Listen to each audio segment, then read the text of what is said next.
جو پاکستان کا رول تھا بہت سینٹرل تھا یہ سارے معاملے کے اندر، ایم او یو تک آنے کا جو معاملہ تھا، لیکن اب شاید ہمیں دوبارہ سے ایک نئی کوشش کرنی پڑے گی۔ ترکی، سعودی عربیہ، قطر، ان ساروں کو دوبارہ انگیج کریں، اسلام آباد بٹھائیں، فورن منسٹرز کو انوائٹ کریں، ایران کو بھی ساتھ بلائیں اور بیٹھ کے آپس میں ڈسکس کریں۔ ملک صاحب یہ بڑا انفارچونیٹ ہے کہ پاکستان کی اور یقیناً اس میں باقی بھی دوست ممالک کی مدد شامل حال تھی کہ ہم نے یہ بین الاقوامی ثالثی کا کردار جو ہے یہ بڑے مؤثر طریقے سے ادا کیا۔ یہاں پہ ڈائلاگ ہوئے، وائس پریزیڈنٹ آئے، ان کے اسپیکر آئے، ان کے وزیر خارجہ پاکستان میں آئے، سیکنڈ راؤنڈ میں یہ ایم او یو سائن ہو گیا اور اس کے بعد ابھی حتمی معاہدہ ہونا تھا 60 دن میں، لیکن اس کے بعد جو آبنۂ ہرمز میں جہازوں کی آمد و رفت ہے اس کے اوپر ایران کی طرف سے ایک اٹیمپٹ ہوئی اور اس اٹیمپٹ کے نتیجے میں امریکہ نے پھر ایران پہ اٹیمپٹ کی، گولہ باری کی، اور پھر ایران نے جو اسلامی ممالک ہیں ان کے اوپر، اور یہ ایک نیا جو ہے دور، ایک آپ یہ کہیں کہ کانفلکٹ کا وہ شروع ہو گیا ہے۔ لیکن جو آپ نے سوال کیا ہے تو براہ راست اس کا جواب یہ ہے کہ ہم ابھی بھی ثالثی کے اس رول میں ہم انگیجڈ ہیں۔ ہم ابھی انتظار نہیں کر رہے کہ ہم کریں گے، ہم اس وقت کر رہے ہیں۔ ذرا بالواسطہ ڈائلاگ اپنے دوست ممالک کے ساتھ مل کے کوشش پاکستان پوری کر رہا ہے۔ پرائم منسٹر شہباز شریف صاحب، سر جو وزرائے خارجہ ہیں نا، سعودیز، ترکی، قطر، پاکستان کو ایران کے، ان کو دوبارہ دعوت دینی چاہیے، اسلام آباد میں بیٹھیں، ایم او یو کے اوپر آگے کیسے کیپٹلائز کرنا ہے اس کے اوپر بات یہ کرنی ہماری چاہیے۔ پوری کوشش یہی ہے ملک صاحب، جو میں نے کہا کہ پرائم منسٹر شہباز شریف صاحب اور فیلڈ مارشل صاحب، کہ ہم اس کو وہیں سے لے کے آگے چلیں کہ جہاں پہ یہ سلسلہ رکا ہے کہ ایم او یو سائن ہو چکا ہے۔ اب باقی جو گفت و شنید ہونی ہے اس پہ، اور اب باہمی مشاورت ہونی ہے، اور دیگر اسلامی ممالک جو اس میں اسسٹ کر رہے ہیں سارے پروسیس میں اور مدد دے رہے ہیں، ان کی مدد سے ہم اس کو حتمی نتیجے تک پہنچائیں۔ دیکھیں آبنائے ہرمز ایک ایسی چیز ہے کہ اس کے اوپر جب بھی ڈسٹربنس ہوتی ہے اس سے پورا خطہ جو ہے وہ ڈسٹرب ہوتا ہے، اور ایران کو اس کی سینسٹیوٹی کا پتہ لگ گیا ہے اور وہ چاہتا ہے کہ اس کے اوپر میرا مکمل کنٹرول ہو۔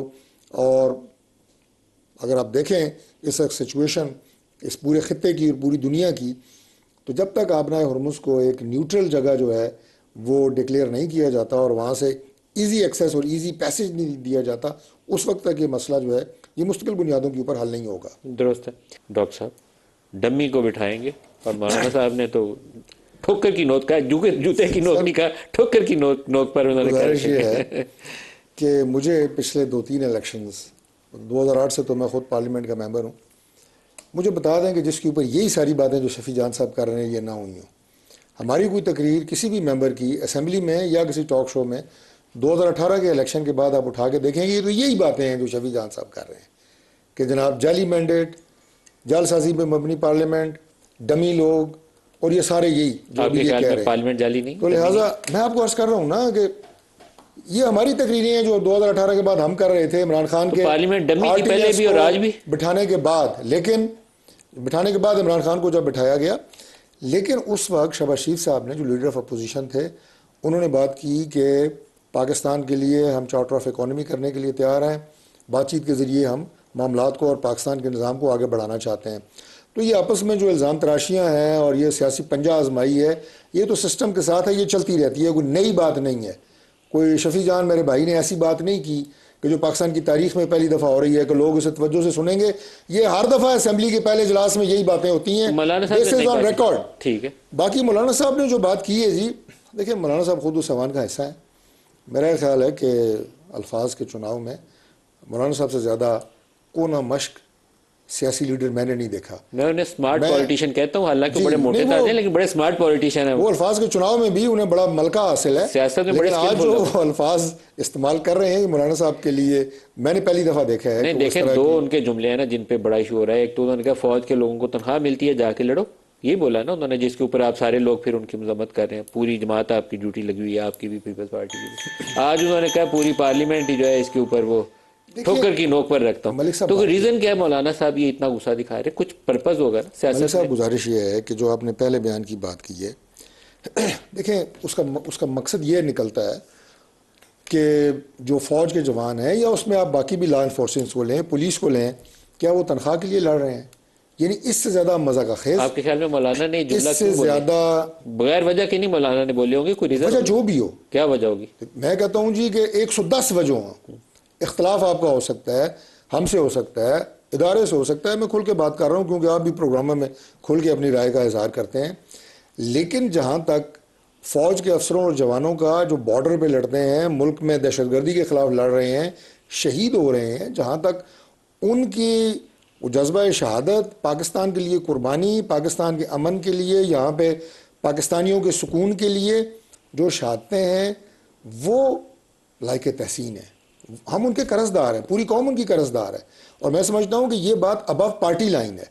اور اس کے بعد جو ان کے خاندان ہیں، جو ان کی فیملیز ہیں، ان کے ماں باپ ہیں، ان کی بیوائیں ہیں، ان کا احسان ہے پاکستان کے اوپر کہ انہوں نے اپنے جوان بچے اور اپنے جوان بیٹے جو ہیں اس وطن پہ قربان کیے ہیں۔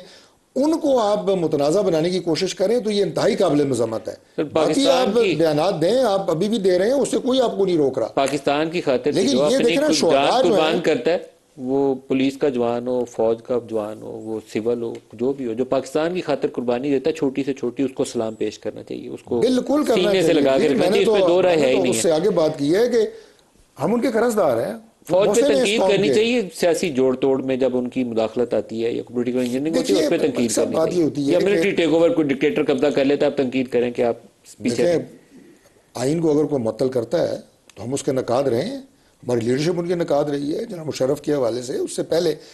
دوسری بات یہ ہے کہ جو ہوتی ہے نا تنقید، میں آپ کے کسی سوال یا آپ کے کسی رائے سے میں نے کئی دفعہ اختلاف کیا ہے، آپ کے پروگرام میں کیا ہے، آپ کو بالکل حق ہے کہ آپ میری کسی رائے سے اختلاف کریں، لیکن اس کے اندر بھی کوئی تہذیب کا، کوئی اخلاق کا، کوئی الفاظ کے چناؤ کا ایک دائرۂ کار ہوتا ہے، اور اس سے باہر جا کے وہ گفتگو کرنا کہ جو غیر پارلیمانی ہو، غیر مہذب ہو، ہماری جو روایات ہیں اس کے خلاف ہو، وہ مناسب نہیں ہے، اسے کوئی بھی نہ پسند کرے گا نہ اپریشیٹ کرے گا۔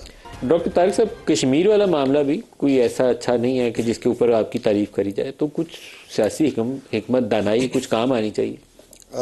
ملک صاحب، میں آج بلاول صاحب جو اپنے انتخابی مہم کے سلسلے میں ہم ظفر آباد پہنچ چکے ہیں، میں ان کی حوالے سے آپ کے چینل پہ ایک ٹکر دیکھ رہا تھا کہ بلاول صاحب نے فیڈرل گورنمنٹ کو آڑے ہاتھوں لیا، آج وہ میڈیا سے انٹریکشن کر رہے تھے اور بات کر رہے تھے، اور بالکل اسی طرح آپ نے بھی اپنے پروگرام کے ابتدائی گفتگو میں فیڈرل گورنمنٹ کو آڑے ہاتھوں لیا۔ جی ہاں، تو ان دونوں کا جواب یہ ہے کہ بلاول صاحب نے بنیادی طور پہ جو ہمارا موقف تھا 12 سیٹوں کے حوالے سے، اس کی تائید کی ہے۔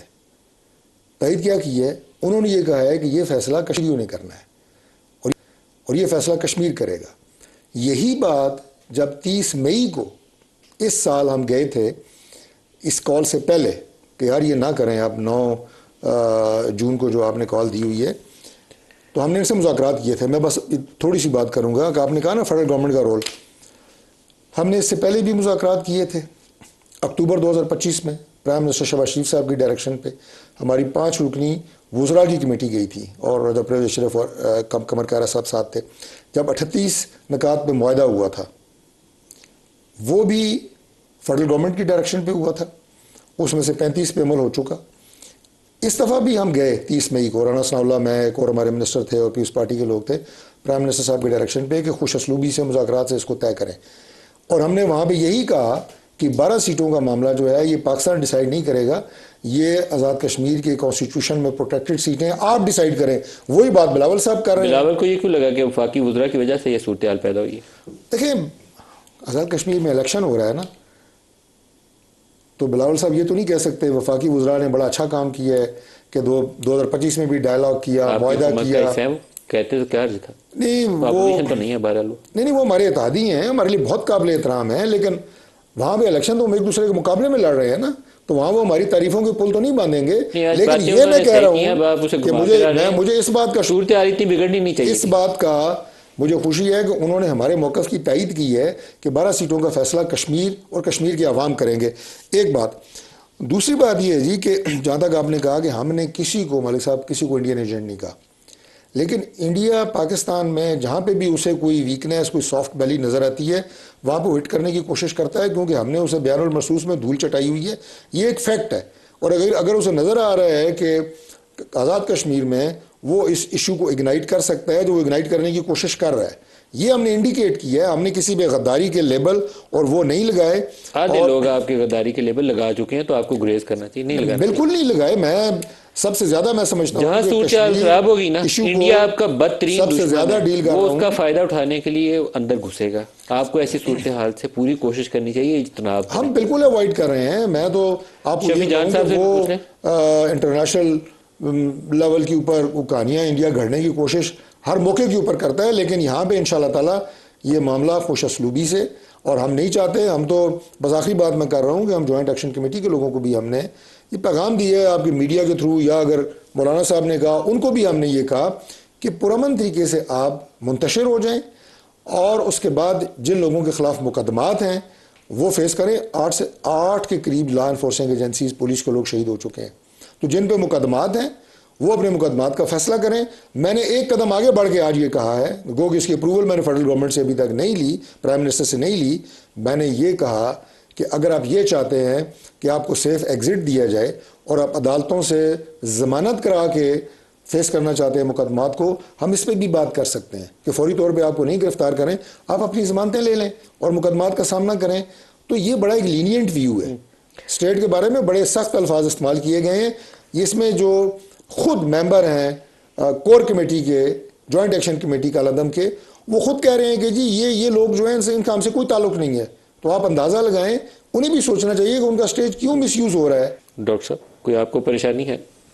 یہ اس سے پہلے بھی کئی جو تحریکیں ہیں ان کی کال پاکستان تحریک انصاف دے چکی ہے. ضرور دیں, یہ ان کا رائٹ ہے, ہم اس پہ ان کو چیلنج اگر بھی مولانا کریں صاحب گے. ساتھ آ جاتے ہیں پھر دیکھیں گورنمنٹ ظاہر ہے مختلف چیلنجز کا مقابلہ کرنے کا نام ہوتی ہے. مولانا صاحب میں نہیں سمجھتا کہ وہ پاکستان تحریک انصاف کی جو اس سے پہلے جس طرح کی پرامن احتجاج کے نام کے اوپر جو پرتشدد احتجاج انہوں نے کیے, اسلام آباد پہ چڑھائیاں کیں, یلغاریں کیں, مسلح جتھے کی شکل میں یہاں پہ حملہ آور ہوتے رہے, مولانا صاحب اس طرح کی سیاست کے قائل نہیں ہیں. تو اس لیے میں اسے بعید از قیاس سمجھتا ہوں کہ مولانا صاحب ان کا ساتھ دیں گے. بہرحال یہ ان کا اپنا ایک رائٹ ہے اگر یہ احتجاج کی بات کرتے ہیں یا تحریک کی بات کرتے ہیں. لیکن جو انہوں نے بات کی نا شفیع جان نے کہ جی ان کو انگیج کریں, تو میں اس سے پہلے بتا چکا ہوں کہ ہم نے ان سے معاہدے کیے, ان سے مذاکرات کیے. یہ ان کا چوتھا مارچ ہے, 3 مارچ 24 2 مارچ 25 ایبلٹی آپ کی اس حکومت میں کے پاس مذاکرات نہیں کے ہے. نتیجے میں ہی وہ ڈسپرس ہوئے. اور یہ جو 38 رکاتی معاہدہ ہے اس پہ 35 آپ کے پروگرام محدود ہے. مجھے زبانی یاد ہے کہ کون کون سے ہم پورے کر چکے ہیں. 35 نکات ہم پورے کر چکے ہیں.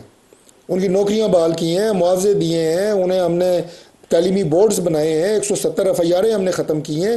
یہ 19 نکات ہیں جو ایگزیکٹو آرڈر سے پورے ہوئے ہیں, اور باقی کے لیے فنڈز ہم نے جاری کیے ہوئے ہیں.